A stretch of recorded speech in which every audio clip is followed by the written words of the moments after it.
Salut mes amis, une fois de plus on va parler aujourd'hui de Tidiane Thiam qui s'est encore illustré avec une autre sortie publique où à mon avis il va trop vite en besogne, sachant que la politique c'est une course d'endurance, donc tout se fait sur le long terme et tout se fait surtout avec planification et avec une réflexion intellectuelle posée.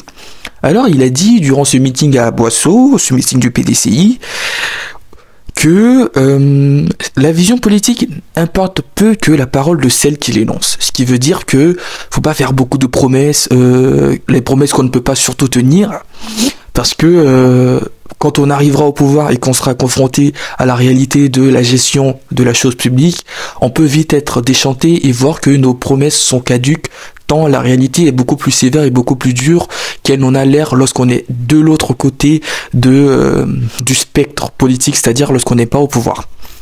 Alors moi j'ai plusieurs choses à dire là-dessus, je vais aller méthodiquement.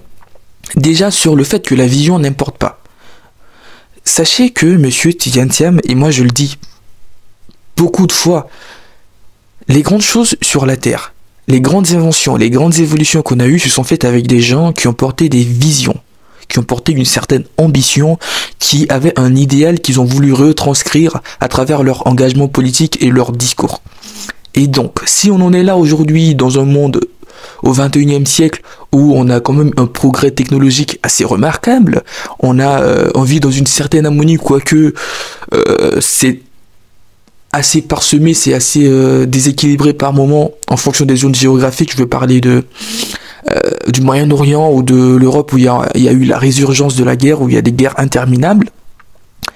On en est là aujourd'hui parce que des hommes ont dit, bon, je vais prendre mon bâton de pèlerin, je vais essayer de réfléchir sur l'idéal que je veux atteindre et voilà. On en est là à cause de ça.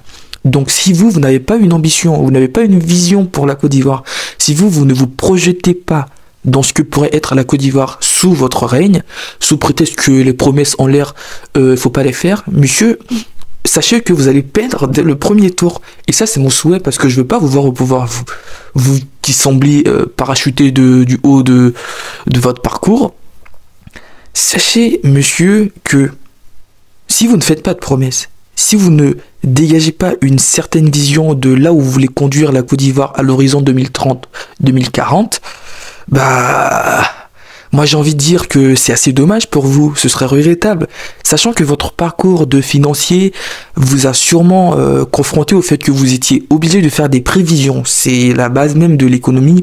L'économie se base sur des prévisions, qu'elles soient optimistes ou pessimistes, c'est quand même des prévisions sur lesquelles se basent des gens. C'est des prévisions assez rationnelles, quoique l'économie ne soit pas une science exacte.